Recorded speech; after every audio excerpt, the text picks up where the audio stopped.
Welcome to the Stories with Traction podcast. I'm your host, Matt ZAUN. Thank you for joining us as we uncover how stories are one of the most important aspects of your business. We'll talk about struggles, victories, and how you can utilize strategic storytelling to inspire those around you to action. Enjoy this episode. One of the number one questions I get asked is in regards to technology and storytelling. People ask, how has technology changed the way we must tell stories and connect with others? And a lot of these questions are coming from people's ideas of what AI will look like in the future and how we must change the way we're communicating. I'm excited for this conversation because we're going to dive into that. And today I'm joined by DENISE MURTHA BACHMANN, who's the Senior Account Executive at Clarifai, and she focuses on customer experience, effectiveness, and reducing operational costs through AI. DENISE, welcome to the show. Thank you for having me. I'm honored. Absolutely. I'm so happy you're here because I feel like so many different ideas regarding technology is on people's minds. And what's interesting is often the questions that I get asked come from a state of fear, when really I think people should be a lot more curious about this. They should be excited in a sense, because AI and the technology that's coming in the future is going to empower people more than they ever thought possible. So I really want to dive in today and talk more about that. I want to talk about AI, not from a state of fear, but from a state of excitement. But I want to start with this, because I saw you put this out recently, and I want everyone listening to really hear these numbers. You said 84% of global companies believe in order to have an edge over their competitors, they'll need to adopt AI, followed by another statistic, which is only 15% of organizations actually utilize AI technology, and 31% of companies have an AI strategy as part of their 2022 goals. So if 84%, which is the overwhelming majority, understand that in order for them to even compete in the future, they're going to need to adopt AI, but only 15% are doing it, where's the disconnect with that? Why do you think a lot of companies haven't bought in yet to accepting AI? Well, let me make sure I qualify that too. The 84% is global, and 15 and 31% is US based only. But here's where I think the disconnect is. When you talk about these large organizations, startups are easy. They are agile. They don't have many people, so they need automated processes. So AI is a good fit for them.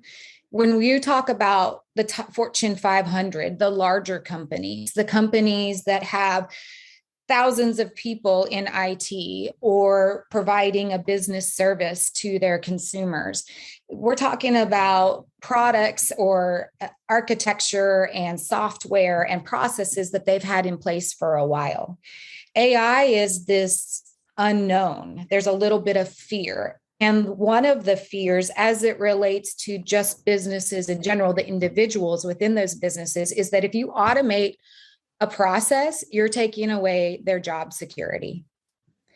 When in actuality, what you're doing is you're automating some of these mundane tasks. You're requiring 75,000 six-figure income employees to do these mundane tasks that you can automate utilizing AI, give a better customer experience, and use your employees to work on more innovative services that you can offer your consumers, rather than making them feel as though they might lose their job. They should be excited about what is to come, what they could be offering their consumers today. So I think that is the fear that therein lies with organizations and why there is a disconnect to move, because you have to, in order to implement an AI solution, you have to be willing and ready from a process and a onboarding perspective, and onboarding meaning your employees.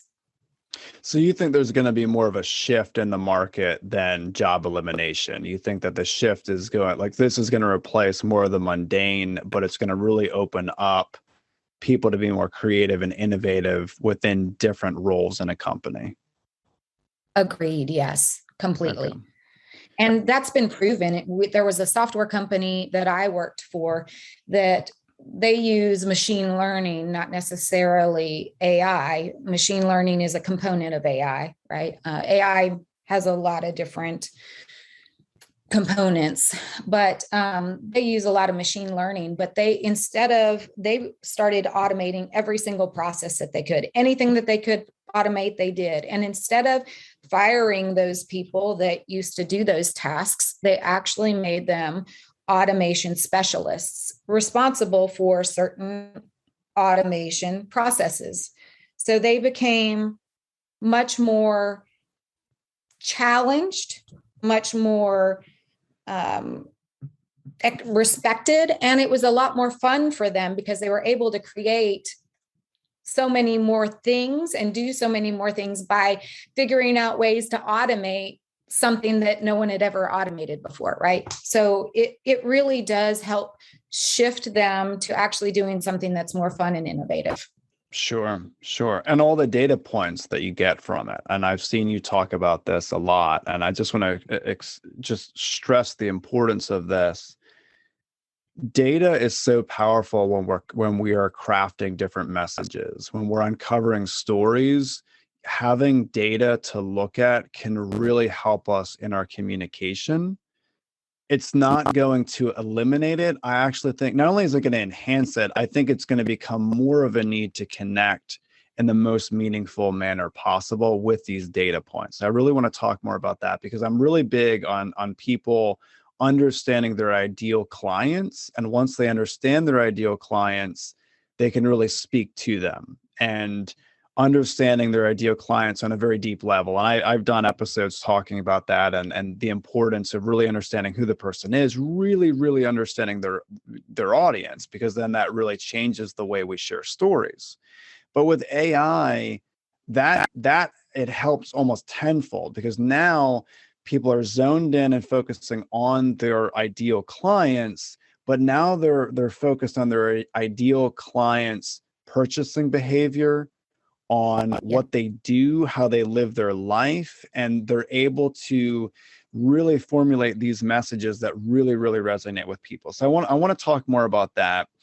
You had mentioned some of the applications and some of the things that you've done in the past that have really enhanced companies' ability to see these different data points. So can you talk more about that? Yeah, so I think more specific to your story is another example that I'll share in a second. But one of the most exciting ones that I think is so very cool that I shared with you earlier, Matt, was if you open up the Kroger app. For those of you that don't know, Kroger is a grocery store. If you open up their app and you take a picture of the contents of your refrigerator, Kroger will then, with their app, go and render a third-party recipe app that will then provide you recipes that match what is in your refrigerator. Now, how awesome is that? That makes people want to go shop at Kroger because they're offering their customers an experience that they haven't ever been able to offer. Another really good example, which I think speaks even more, there's an organization in which we were working with where they have video that they have to monitor frame by frame. And the goal for them was to put binding boxes as around areas in which they could put advertisements. And those binding boxes could be of varying sizes, depending on if the video is a car driving down the road, they would put a binding box around a spot, an open area where a billboard could be placed, and you could put an advertisement there. So the goal was to provide advertisers an opportunity to advertise their products in films, in short, fun sitcoms, or even in long documentaries. It doesn't matter. It's the ability to allow you to advertise in areas that you had never done before, so that you could place immediately in there rather than having to just let the show go without having a single feed of advertisement. I mean, it's just really cool at the functionality and the capabilities that we have in front of us.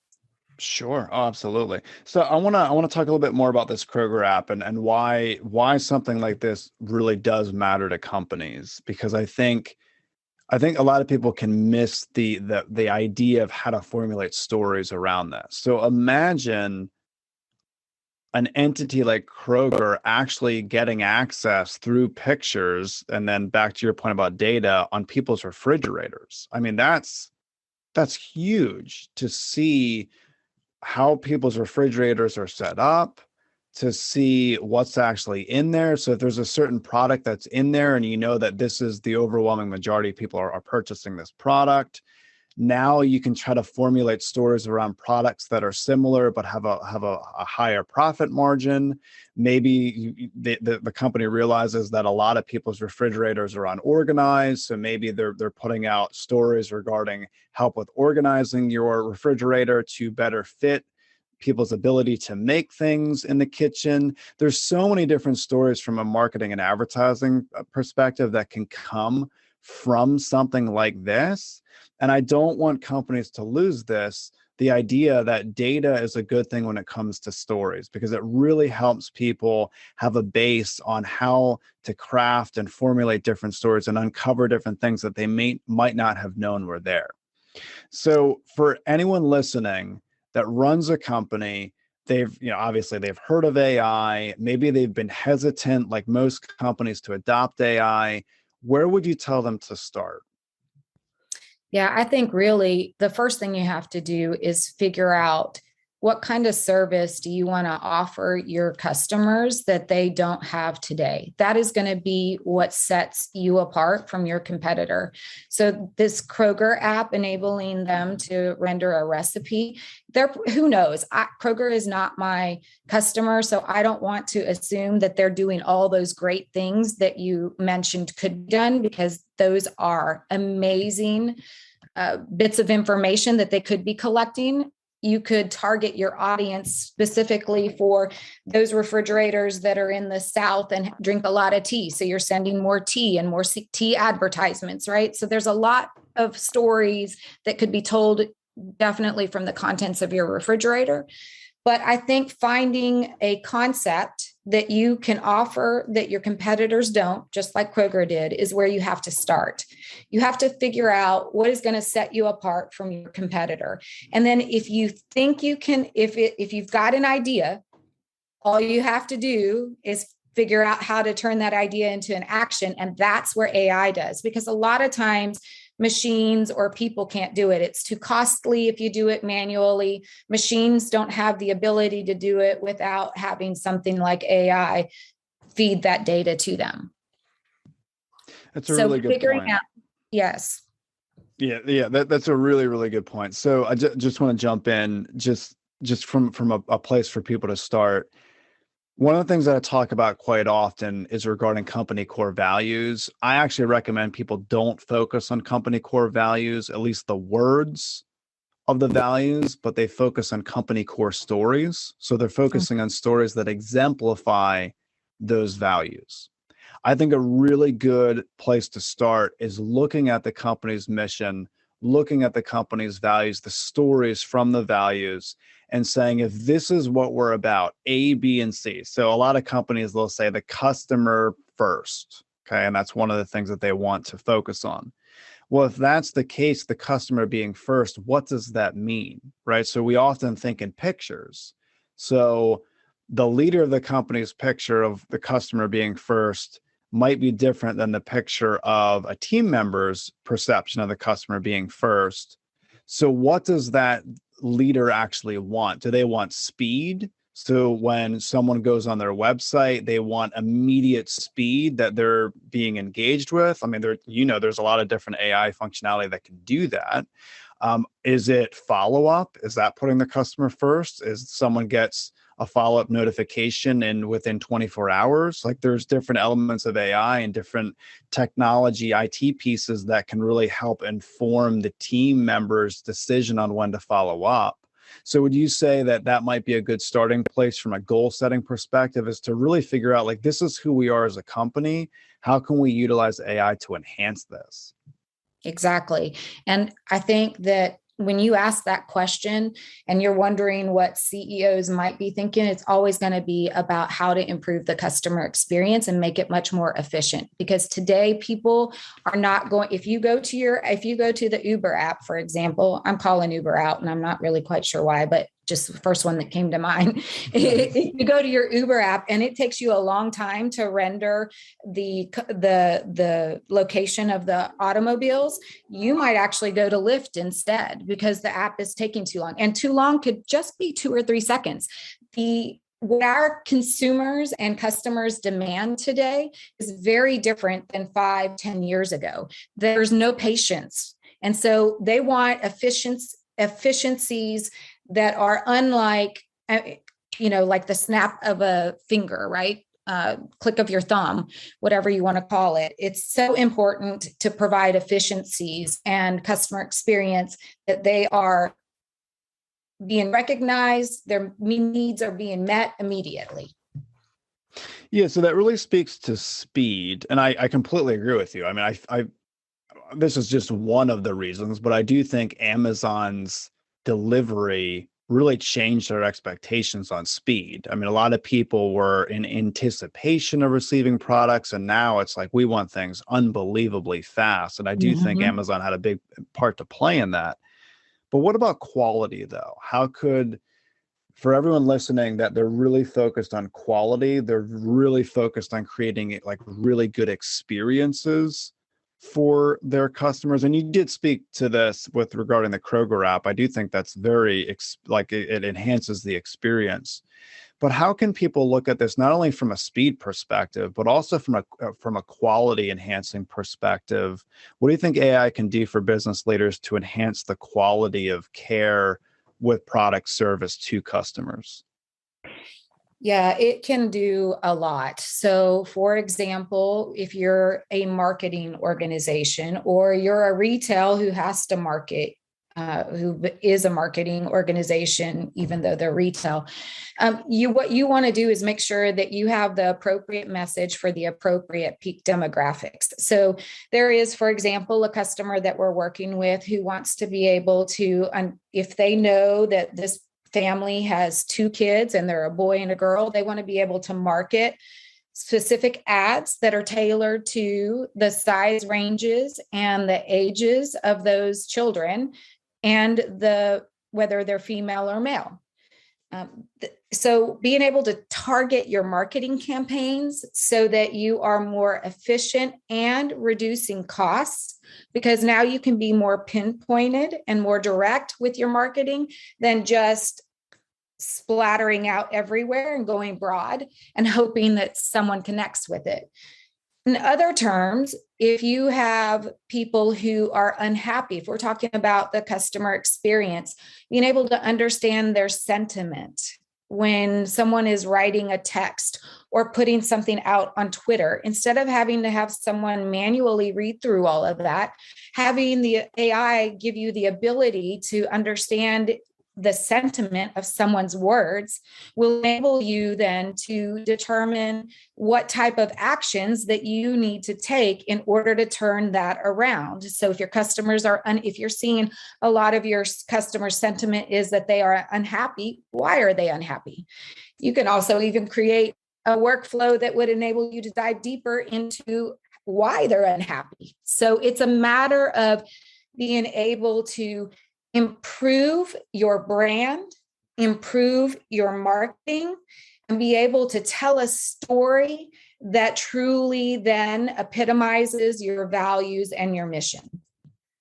Yeah, it's a really good point. And so one of the companies as you're talking that I'm thinking of is Target. Target does a masterful job of this, almost too good a job. And Mhm. what they do is they take the Target credit card data, utilizing some of these different channels that you're talking about, and they've actually come up with scores on people. So this some people listening to this might think this is super creepy, but it's it's the world that we're in. Like, we're providing this Yeah. data to companies, they're using it. So they've actually scored people with regarding purchasing habits, and they have it's unbelievably accurate, like a Mhm. 99% chance of predicting, is this person in the process of getting married based on their purchasing habits? Is this person pregnant based on their purchasing habits? And then utilizing stories and messages to target these different individuals. Because think of an entity like Target. I mean, if someone changes their buying habits from a Walmart or an Amazon or wherever they're consistently shopping, and they go to Target, they may pick up a customer for quite some time that stays with them. So it's not just one little item, someone going in and purchasing something. It could be thousands and thousands of dollars that they're bringing through their doors. And all of that is based on data that you're talking about. All of that is based on Exactly. different stories. And you had mentioned branding. I mean, Target does a very good job branding different things.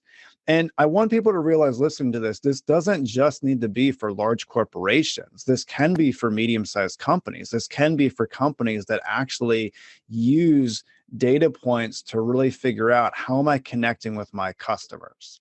And one of the things, I heard a TED Talk once that was fascinating to me, and it talked about AI.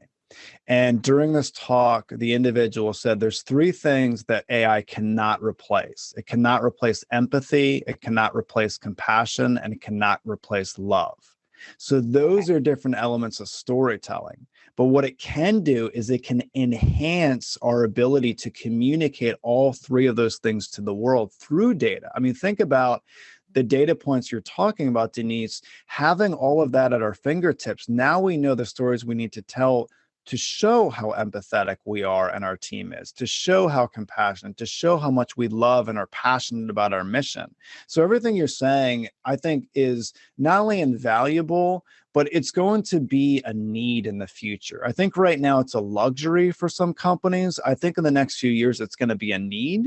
So let's talk about the future briefly. And obviously, no one can predict the future, but in the next 5 years, where do you see this going? How do you see this speeding up? I mean, do you think in the next few years, for companies to even exist, they're going to need to adopt some of these AI systems? Yeah, I wish I had the stats in front of me, but they're exponentially high. And in the next 5 years, the statement that you just made, if you have not adopted an AI technology or solution or practice, you are not going to be around 5, 6, 7 years from now. In order to be competitive, you're going to have AI. It doesn't just improve your customer experience and allow you the ability to tell these great stories. And by the way, you have all this data already somewhere. Now it's giving you, AI gives you the ability to use that data now purposefully, and be able to share stories now that people can hear and respond and react to.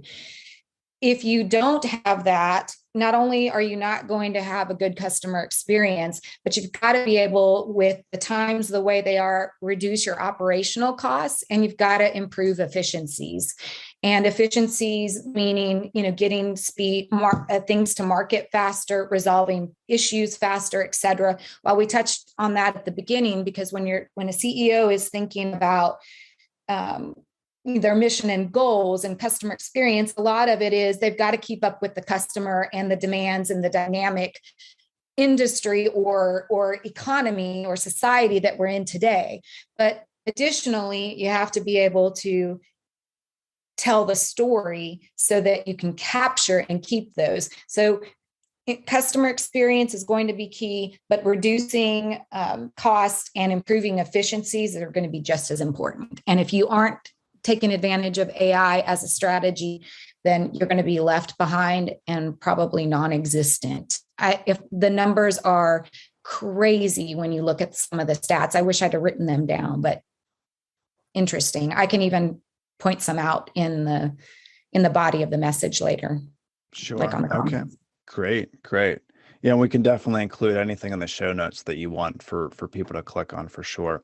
So Denise, I've gotten a ton already out of this conversation. I want people to grab a hold of what you're saying. So I have three huge takeaways from what you have mentioned. The first is we need to continue to get excited about this, not fearful, because there's so much coming down the pike in the future that can radically enhance our mission as organizations. So that's the first thing, is I want there to be a mindset shift with people listening to go from, ooh, I don't necessarily like change, I'm concerned, I'm skeptical, and I want there to be a mental shift to, how do I get excited about this and how can I use this? That's the first thing I got. The second thing is for people to really be mindful of their goals and of their vision and of their mission as an organization. And if they truly believe that the customer experience is paramount, because they've been saying that, what are you doing when it comes to AI to make that the centerpiece of what you're doing?